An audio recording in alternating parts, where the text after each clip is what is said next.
ಕರ್ನಾಟಕಕ್ಕೆ ಮಾಡಿದ್ರೆ ಮಧ್ಯ ಕರ್ನಾಟಕಕ್ಕೂ ಅನುಕೂಲ ಆಗುತ್ತೆ, ಉತ್ತರ ಕರ್ನಾಟಕ ಭಾಗಕ್ಕೂ ಅನುಕೂಲ ಆಗುತ್ತೆ. ಇಲ್ಲ, ಅವರಿಗೆ ತಿಳಿದ ರೀತಿಯಲ್ಲಿ ಹೇಳಿದ್ದಾರೆ. ನಾವು ಕೂಡ ತುಮಕೂರಿಗೆ ಆಗಬೇಕು ಅನ್ನೋ ಇಚ್ಛೆ ಮೊದಲಿಂದನೂ ಕೂಡ ಅದನ್ನು ಎಕ್ಸ್ಪ್ರೆಸ್ ಮಾಡಿದ್ದೀನಿ ನಾನು ಕೂಡ. ಆದರೆ ಟೆಕ್ನಿಕಲ್ ಕಮಿಟಿ ಏನು ಎರಡು ಜಾಗವನ್ನು ನೋಡಿ ನಮ್ಮ ಇನ್ಫ್ರಾಸ್ಟ್ರಕ್ಚರ್ ಮಿನಿಸ್ಟ್ರಿ ನಮ್ಮ ಎಂ ಬಿ ಪಾಟೀಲ್ರವರು ಎರಡು ಜಾಗವನ್ನು, ಒಂದು ನೆಲಮಂಗಲದ ಕುಣಿಗಲ್ ರೋಡ್ ಇದೆಯಲ್ಲ ಆ ಭಾಗ ಒಂದು ಮತ್ತು ಬಿಡದಿ ಒಂದು ಅಂತ ಹೇಳಿ ಅವರು ಪ್ರಸ್ತಾಪ ಮಾಡಿದ್ದಾರೆ. DGCAನವರು ಅವ್ರದ್ದು ಟೆಕ್ನಿಕಲ್ ಟೀಮ್ ಇದೆ, ಟೆಕ್ನಿಕಲಿ ಅವರು ಎಕ್ಸಾಮಿನ್ ಮಾಡ್ತಾರೆ. ನಮಗೆ ತುಮಕೂರಿಗಾದರೆ ಭಾಳ ಒಳ್ಳೆಯದಲ್ಲ, ಯಾಕೆಂದರೆ ಒಂದು ಸುಮಾರು 18-20 ಜಿಲ್ಲೆಗಳಿಂದ ತುಮಕೂರು ಪಾಸ್ ಆಗುತ್ತೆ, ಅವರಿಗೆಲ್ಲ ಅನುಕೂಲ ಆಗುತ್ತೆ ಅನ್ನೋದು ಒಂದು ನಮ್ಮ ಆರ್ಗ್ಯುಮೆಂಟು. ಎರಡನೇದು ಇನ್ನೊಂದು ಸ್ವಲ್ಪ ಇಂಟರ್ನ್ಯಾಷನಲ್ ಏರ್ಪೋರ್ಟ್ ಈಗೇನಿದೆ ಆ ಲೈನ್ನಲ್ಲೇ ಅದು ಬರ್ಬೋದೇನೋ ಅಂತ, ಅದು ಟೆಕ್ನಿಕಲ್ ಇದಕ್ಕೆ ಬಿಟ್ಟಿದ್ದು. ತುಮಕೂರಿಗೆ ಖಂಡಿತವಾಗಿ ತುಮಕೂರಿಗಾದರೆ ನನಗೆ ಭಾಳ ಸಂತೋಷನ ಆಗುತ್ತೆ. ನಾವು ಒತ್ತಾಯ ಮಾಡಿದ್ರಲ್ಲ ಸರ್? ಇಲ್ಲ, ನಾವು ಹಿಂದೆ ಎಲ್ಲ ಕೇಳಿದ್ದೀವಿ, ನಾವು ಹಿಂದೆ ಕೇಳಿ ತುಮಕೂರಿಗೆ ಮಾಡಿಕೊಡ್ಬೇಕು ಅಂತ ಕೇಳಿದ್ವಿ ಹಿಂದೆ. ಆಮೇಲೆ ಅವರು ಟೆಕ್ನಿಕಲ್ ಟೀಮು ಅದು ಯಾವುದೋ ಒಂದು ಕಮಿಟಿ ಮಾಡಿದ್ರಲ್ಲ, ಅವರು ಆ ಎರಡು ಜಾಗವನ್ನು ರೆಕಮೆಂಡ್ ಮಾಡಿದ್ದಾರೆ ಅಂತ. ಸರ್ಕಾರ ಅಂತಿಮವಾಗಿ ಏನು ತೀರ್ಮಾನ ತಗೊಳುತ್ತೆ ನೋಡಿ. ಸರ್, ಬಿಡದಿ ವಿಚಾರವಾಗಿ ಪಾದಯಾತ್ರೆ ಮಾಡಲಿಕ್ಕೆ ಅಂದರೆ ಈಗಾಗಲೇ ಪ್ರತಿಭಟನೆ ಮಾಡಿದ್ದಾರೆ, ನೆಕ್ಸ್ಟ್ ಪಾದಯಾತ್ರೆ ಮಾಡ್ತೀವಿ ಅಂತ BJP ಘೋಷಣೆ ಮಾಡಿದ್ರು. ಅವ್ರಿಗೇನು ತಿಳಿದಿದೆಯೋ ಅವರು ಮಾಡ್ತಾರೆ.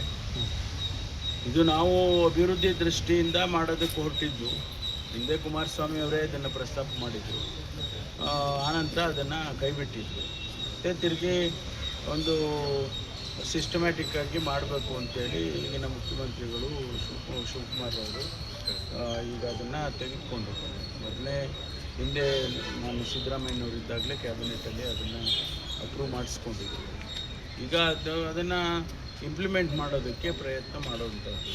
ಹಾಗಾಗಿ ಅವರು ಭಾಳ ಸ್ಪಷ್ಟವಾಗಿ ಮುಖ್ಯಮಂತ್ರಿಗಳು ಹೇಳಿರೋದು, ನಾವು ಯಾರನ್ನೂ ಒತ್ತಾಯ ಮಾಡೋದಿಲ್ಲ, ವಾಲಂಟಿಯರ್ ಆಗಿ ಕೊಡಿ ಅಂತ ಹೇಳಿ ಹೇಳ್ತಾ ಇದ್ದೀವಿ, ಮನವೊಲಿಸೋದಕ್ಕೆ ಪ್ರಯತ್ನ ಮಾಡ್ತೀವಿ ಅಂಥೇಳಿ ಅವರು ಸ್ಪಷ್ಟವಾಗಿ ಹೇಳಿದ್ದಾರೆ. ಇದು ರಾಜಕೀಯ ಮಾಡೋದಕ್ಕೆ ಅವರು ಹೊರಟಿದ್ದಾರೆ. ರಾಜಕೀಯದ್ದು ಇಂಥದಕ್ಕೆಲ್ಲ ಅಭಿವೃದ್ಧಿ ದೃಷ್ಟಿಯಿಂದ ನೋಡಬೇಕು, ವಿನಃ ರಾಜಕೀಯ ದೃಷ್ಟಿಯಿಂದ ನೋಡಬೇಕು. ಸರ್, ಇಷ್ಟೊತ್ತು ವಿಳಂಬ ಗ್ರಾಮೀಣಾಭಿವೃದ್ಧಿ ಇಲಾಖೆ, ತಮ್ಮ ಇಲಾಖೆ ಎಲ್ಲ ಜಂಟಿಯಾಗಿ ಇದರ ಯಶಸ್ಸಿಗೆ ಕೆಲಸ ಮಾಡಬೇಕು.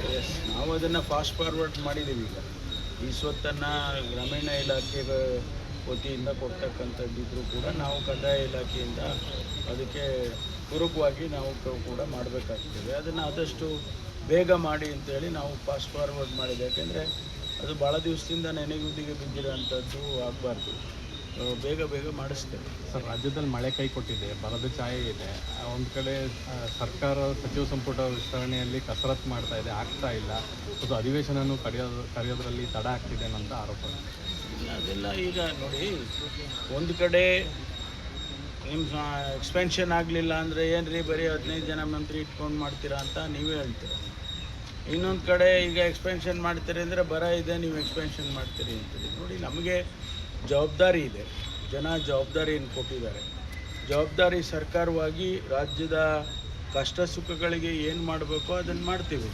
ಇವತ್ತು ಬರದ ಪರಿಸ್ಥಿತಿಯಲ್ಲಿ ಈಗಾಗಲೇ ಮುಖ್ಯಮಂತ್ರಿಗಳು, ನಾನು ಬೆಳಗಾಂ ಡಿವಿಷನ್ನಲ್ಲಿ 7 ಜಿಲ್ಲೆ ಮತ್ತು ಕಲಬುರಗಿ ಡಿವಿಷನ್ನಲ್ಲಿ 8 ಜಿಲ್ಲೆ, ತುಮಕೂರು, ಚಿತ್ರದುರ್ಗ ಇವೆಲ್ಲ ರಿವ್ಯೂ ಮಾಡ್ಕೊಂಡು ಬಂದಿದ್ದೀವಿ. ನಿನ್ನೆ ತಾನೇ ನಾನು ತುಮಕೂರು ರಿವ್ಯೂ ಮಾಡ್ಕೊಂಡು ಬಂದೆ.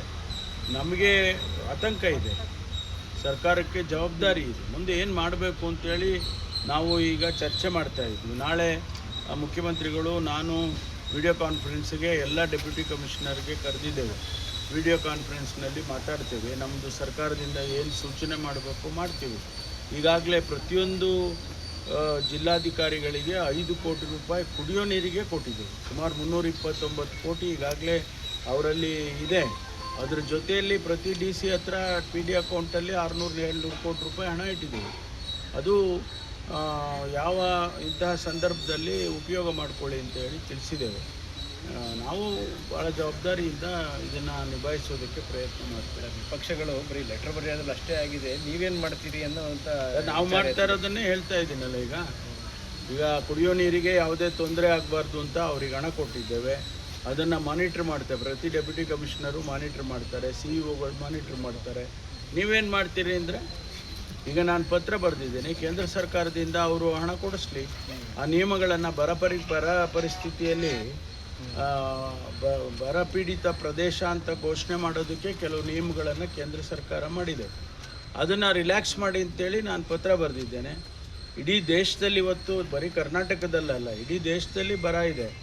ಅದಕ್ಕೆ ಒಂದು ನ್ಯಾಷನಲ್ ಡಿಸಾಸ್ಟರ್ ಅಂತ ಡಿಕ್ಲೇರ್ ಮಾಡಿ ಅಂತೇಳಿ ಪತ್ರ ಬರೆದಿದ್ದೀನಿ ಪ್ರಧಾನಮಂತ್ರಿಗಳಿಗೆ, ಗೃಹ ಸಚಿವರಿಗೆ, ಕೃಷಿ ಸಚಿವರಿಗೆ. ಇದೆಲ್ಲ ನಾವೇನು ಸುಮ್ಮನೆ ಕೂತ್ಕೊಂಡು ಕಾಲ ಕಳೀತಾ ಇಲ್ಲ, ನಾವು ಕೂಡ ಜವಾಬ್ದಾರಿಯಿಂದ ಕೆಲಸ ಮಾಡ್ತೀವಿ.